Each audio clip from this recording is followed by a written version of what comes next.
রায় ও মার্টিনে প্রশ্ন বিচিত্রা ক্লাস 9 এখান থেকে তোমরা অনেকে ফার্স্ট সামেটিভ ইভ্যালুয়েশনের জন্য প্রস্তুতি নিচ্ছ। তো তোমাদের সাহায্য করার জন্য আজকে আমরা ফার্স্ট সামেটিভ ইভ্যালুয়েশনের একটা ইংরেজির মডেল পেজ আলোচনা করব। আজকে আমরা আলোচনা করব মডেল কোশ্চেন পেপার 5 বীরভূম জেলা স্কুল। এটা রয়েছে পেজ নাম্বার 79। একের জায়গায় read the passage and answer the question that follow. একটা প্যাসেজ দেওয়া আছে, পড়তে হবে, পড়ে মানে বুঝতে হবে, তারপরে প্রশ্নগুলো উত্তর দিতে হবে।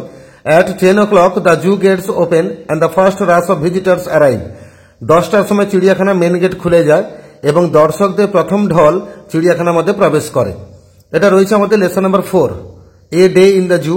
মানে চিড়িয়াখানায় একটা দিন, সারাটা দিন মানে 24 ঘন্টা কিভাবে কাটে, ওই নিয়ে আমাদের জেরাল্ড ডারেল খুব সুন্দর একটা আমাদের সঙ্গে শেয়ার করার চেষ্টা করেছেন। আমরা চিড়িয়াখানার ওই 24টা ঘন্টা কি করে কাটে না কাটে বা মালিক যারা হন তাদের কি অভিজ্ঞতা হয় সেগুলো আমরা জানার চেষ্টা করেছি বা জেনেছি। লাইনগুলোর মানে আর বলছি না, সরাসরি প্রশ্ন উত্তরে যাচ্ছি। একের দাগে এমসিকিউ দেওয়া আছে দুখানা। The first rush of visitors arrive. দর্শকদের যে প্রথম ঢলটা নেমে আসে কখন, না ইন দ্য মর্নিং, সকালবেলা, অপশন নাম্বার এ। দুইয়ের দাগে the setting sun lights up. অস্তমিত সূর্য আলোকিত করে কাকে, দ্য পিজিয়ানস কেজ, মানে পায়রার বাসাগুলোকে। তারপরে ট্রু ফলস দুখানা আছে, টিএফ লিখতে হবে, সঙ্গে সাপোর্টিং স্টেটমেন্ট দিতে হবে। একের দাগে everyone in the zoo is kept alert so as no human is hurt. মানে প্রত্যেককে চিড়িয়াখানার মধ্যে সতর্ক থাকতে হয় যাতে কোনো মানুষ আহত না হয়। কথাটা ভুল, টেক্সটে বলা আছে যে কোনো মানুষ যাতে আহত না হয় এটাকে সুনিশ্চিত করার জন্য সকলকে সতর্ক থাকতে হয় না। সকলকে সতর্ক থাকতে হয় কি জন্য, যাতে কোনো পশু আঘাতপ্রাপ্ত না হয়। কারণ কিছু অসভ্য দর্শকরা ঢোকে যাদের অভদ্র আচরণ পশুদের ক্ষতি করে, তাই সেই বিষয়টাকে সতর্ক করতে হয়। তারপর ফলস লিখলাম, সাপোর্টিং হবে this is not to ensure that the animals do not heart people. মানে এটা সুনিশ্চিত করতে হয় না যে পশুরা মানুষকে আক্রমণ করবে। অ্যাকচুয়ালি ঘটনা তাই, চিড়িয়াখানার মধ্যে যে ভয়ঙ্কর পশুগুলোকে রাখা হয় সেগুলো যদি খাঁচার মধ্যে রাখা হয় বলে তারা মানুষকে আক্রমণ করবে না, এটা স্বাভাবিক। তাই সেই বিষয়টা সুনিশ্চিত করার দরকার নেই। দরকার হয় কোন জিনিসটা, যাতে কিছু অসভ্য মানুষ পশুর কোনো ক্ষতি না করে দেয়, সে বিষয়টাকে সুনিশ্চিত করতে হয়। দুয়ে থাকে the owls are disguised as part of tree. Lakshmi প্যাঁচাগুলো তারা কিন্তু গাছেরই একটা অংশ হিসেবে ছদ্মবেশে থাকে। ওই লক্ষ্মী প্যাঁচাগুলো তারা গাছের কাণ্ডের সঙ্গে এমন ভাবে লেগে থাকে, তারা ছদ্মবেশ ধারণ করে নিজেদেরকে কাণ্ড বলে প্রমাণ করার চেষ্টা করে। মানে মানুষ সহজে তাদের দেখতেও পায় না। কথা ঠিক, ট্রু, টি লিখলাম। সাপোর্টিং হবে the white faced owls that have spent all day pretending to be grey tree stumps. Actually এই সাপোর্টিং যে স্টেটমেন্টগুলো এগুলো বইয়েরই লাইন, মানে নিজেকে বানিয়ে লিখতে হয় না, জাস্ট টেক্সট থেকে লাইনটা খুঁজে বার করে তুলে দিতে হবে। এখানে এই দুটো লাইন যে আমি লিখলাম এই দুটো বাক্য কিন্তু টেক্সট বইয়ের মধ্যে বা প্যাসেজের মধ্যে রয়েছে। আর সি দাগে কমপ্লিট দ্য ফলোইং সেন্টেন্সে দুখানা বাক্য রয়েছে, কমপ্লিট করতে বলেছে। একের দাগে one must look at the behaviour of the zoo visitors too. কোনো একজনকে অবশ্যই তাকাতে হবে বা দেখতে হবে চিড়িয়াখানায় আগত ভ্রমণার্থীদের আচরণের প্রতি। কি জন্য দেখতে হবে, না to save the animals from torture. পশু বা প্রাণীদেরকে এই মানুষের আঘাতের হাত থেকে বাঁচানোর জন্য। দুয়ে দাগে that chorus of the chimpanzees is due to. সিম্পাঞ্জির খাঁচার মধ্যে সমবেত গলায় চিৎকার শোনা যায়, সেটা কিসের কারণে হয়, না due to the quarrelling over who should have the straw. Actually সেই চিৎকারটা পড়ে কি জন্য, না সিম্পাঞ্জিরা ঝগড়া করছে কে খড় খাবে এই বিষয়ে। আর দুই দাগে read the poem and answer the following question. একটা পোয়েম দিয়েছে, পড়তে হবে, তারপরে দুখানা কোশ্চেন আছে, উত্তর দিতে বলেছে। I love the fitful gust that shakes the casement all day. আমার ভালো লাগে সেই দমকা বাতাস যেটা জানলার পাল্লাগুলোকে সারাদিন ধরে ঝাঁকায়। এটা আমাদের লেসন নাম্বার 3 অটাম থেকে নেওয়া, জন ক্লেয়ারে লেখা। তো আমরা লাইনগুলোর মানে বলছি না, প্রশ্ন দুটো কি রয়েছে দেখো। একে থাকে হোয়াট ডাজ দ্য পোয়েট লাভ। কবি কি ভালোবাসেন, না কবি ভালোবাসেন দ্য পোয়েট লাভস দ্য, এখান থেকে তুলবে, fitful gust that shakes the casement all day and from the mossy elm tree takes the faded leaves away. তাহলে the poet loves the fitful লিখবে। এবার ফিটফুলের পরে যা আছে এখান থেকে তোলা শুরু করবে, শেষ করবে কোথায়, অ্যাওয়ে পর্যন্ত। এটা একের দাগের উত্তর। দুয়ে দাগে what happens to the mossy elm tree. ওই শ্যাওলা মাখা এলম গাছের ক্ষেত্রে কি ঘটে, তার উত্তর লিখবে the fitful gust takes away.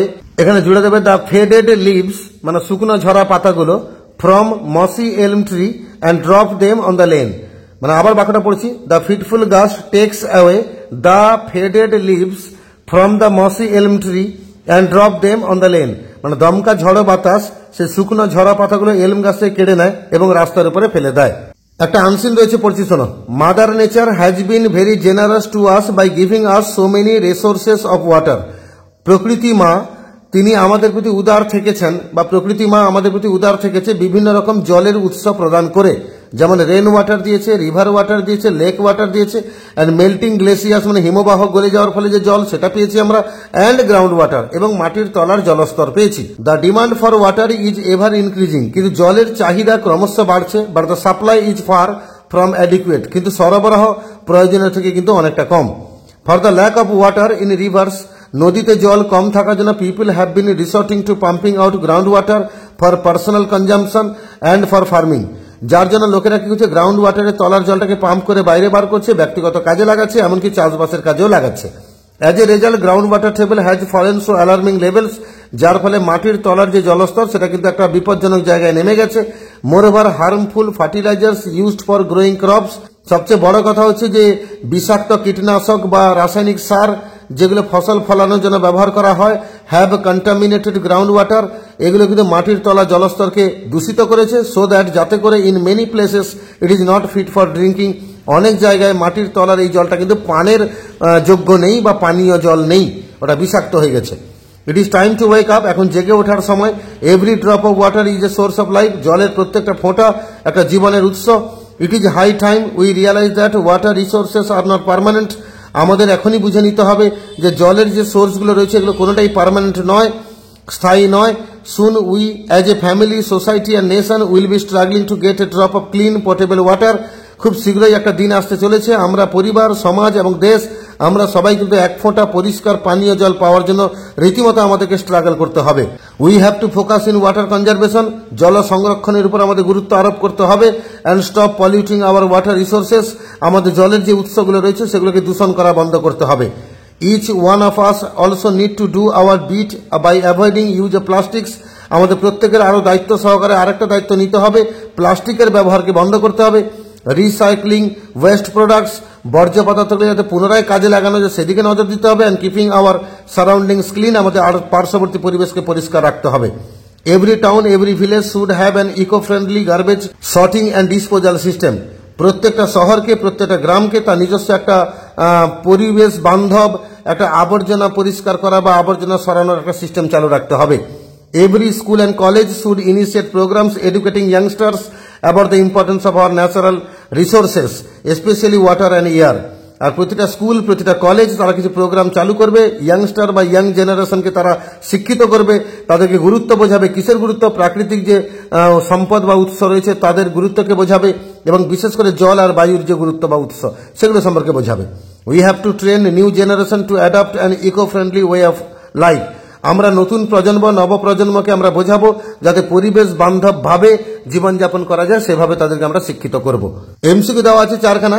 একের দাগে the demand for water is increasing but the supply of water is inadequate, আসলে জলের চাহিদা বাড়ছে কিন্তু জলের সরবরাহ কিন্তু অপর্যাপ্ত। দুই দাগে ground water is contaminated by harmful fertilisers, মাটির তলার যে জলস্তর সেটা ক্ষতিগ্রস্ত বা দূষিত হয় বিষাক্ত রাসায়নিক সারের দ্বারা। তিনের দাগে it is high time for realisation that water resources are impermanent, এখনই চড়া সময় আমাদের বুঝতে হবে, উপলব্ধি করতে হবে যে জলের উৎসগুলো কিন্তু অস্থায়ী। আর চার দাগে each one of us must avoid the use of plastic, আমাদের প্রত্যেককে প্লাস্টিকের ব্যবহারকে অ্যাভয়েড করতে হবে। আর বি দাগে ট্রু ফলস দুখানা আছে, সাপোর্টিং স্টেটমেন্ট দিতে হবে। একে দাগে ground water is always fit for drinking, মাটির তলার জল সর্বদাই পানের যোগ্য, কথাটা ভুল, ফলস। আমরা সাপোর্টিং দেবো in many places it is not fit for drinking, অনেক জায়গায় এই জল কিন্তু পানের অযোগ্য। আর দুয়ে দেখা যাচ্ছে environmental awareness programme should be taken in educational institutions, শিক্ষা প্রতিষ্ঠানে কিন্তু পরিবেশ সচেতনতামূলক প্রোগ্রাম চালু করতে হবে, অবশ্যই ঠিক টি লিখলাম। সাপোর্টিং হবে every school and college should initiate থেকে শুরু করে এয়ার পর্যন্ত, লাইনটা এখানে পাবে। Every school and college should initiate programme educating youngsters about the importance of our natural resources specially water and air, তাহলে এভরি স্কুল থেকে এয়ার অব্দি, এভরি স্কুল থেকে এয়ার অব্দি তুলে দেবে, এটা সাপোর্টিং স্টেটমেন্ট 2 হয়ে যাবে। এবার আমরা গ্রামার পোর্শনে যাব। প্রথমে ভার্বের সঠিক ফর্ম বসে শূন্যস্থান পূরণ। Aniket has reached school just now, Aniket এই মাত্র স্কুলে পৌঁছেছে। He has been suffering from an illness for the last couple of days, গত কয়েকদিন সে অসুস্থতায় ভুগছে। The doctor said that he will be recover soon, আর ফুললি রিকভার সুন, ডাক্তার বলেছে খুব শীঘ্রই সে পুরোপুরি সুস্থ হয়ে উঠবে। পাঁচের দাগে ডু অ্যাজ ডাইরেক্টেড, তিনখানা প্রশ্ন রয়েছে। একের দাগে she was drawing a picture of a cat in her handbook, এটাকে ভয়েস চেঞ্জ করলে হবে a picture of a cat was being drawn by her in her handbook. দুয়ের আগে the student said to the teacher will there be any fee for participating in the match, এটাকে narration change করলে হবে the student asked the teacher if there would be any fee for participating in the match. আর তিনের দাগে the goat was tied with a stake behind my house, এখানে কিন্তু বাক্যের মধ্যে একটা এরার রয়েছে, মানে ভুল রয়েছে, ভুলটাকে সংশোধন করে বাক্য লিখতে হবে। এই টাইড যখন বাঁধা হয় কোনো খুঁটির সঙ্গে তখন টাইড টু হয়, উইথ হবে না। তাই পরীক্ষার খাতায় যখন বাক্যটাকে সংশোধন করে লিখবে উইথের জায়গায় তুমি টু লিখবে, বাকি পুরো বাক্যটা একই তুলবে। বাক্যটা সেক্ষেত্রে লিখবে the goat was tied to a stake behind my house. আর ছয়ের জায়গায় identify whether the following sentences are simple, complex or compound. দুখানা বাক্য রয়েছে, সেগুলো সিম্পল না কমপ্লেক্স না কম্পাউন্ড তোমাকে বলতে হবে। If there is a will there is a way, এটা কমপ্লেক্সে আছে, আর ডু অর ডাই এটা কম্পাউন্ডে আছে। আর find words phrase from the text given in question number 3, মানে আনসিনে যে প্যাসেজটা রয়েছে সেখান থেকে দুটো সমার্থক শব্দ খুঁজতে হবে। পলিউটেড মানে দূষিত, শব্দটা হবে কন্টামিনেটেড। আর পিপল অফ ইয়াং এজ মানে যুবক বয়সের যে লোকেরা তাকে ইয়াংস্টার্স বলা হয়। আর এই কন্টামিনেটেড আর ইয়াংস্টার্স দুটো শব্দ তোমরা কিন্তু আনসিন প্যাসেজে পেয়ে যাবে। এইভাবে মডেল কোশ্চেন পেপার 5-এ যে ইংরেজিটা ছিল তার আমরা সিন আনসিন গ্রামার আলোচনা করে দিলাম। বাকি রাইটিং স্কিল বাকি থাকলো, তার ভিডিও আলাদা করে যাবে। এর আগের 1 থেকে শুরু করে 4 পর্যন্ত সমস্ত মডেলের ভিডিও আমার চ্যানেলে আপলোড করা আছে। তোমরা চ্যানেলে ভিজিট করো, প্লেলিস্টকে ক্লিক করো, ক্লাস 9-এর ভিডিও বার করো, সেগুলো পেয়ে যাবে। বাকি 6, 7, 8, 9, 10 এই সমস্ত মডেলের ভিডিও রেগুলার সময়ে আপলোড হতে থাকবে। যারা নতুন আছো চ্যানেলটাকে সাবস্ক্রাইব করে রাখো, সেই ভিডিওগুলো আপলোড হওয়ার সাথে সাথে তোমাদের কাছে পৌঁছে যাবে।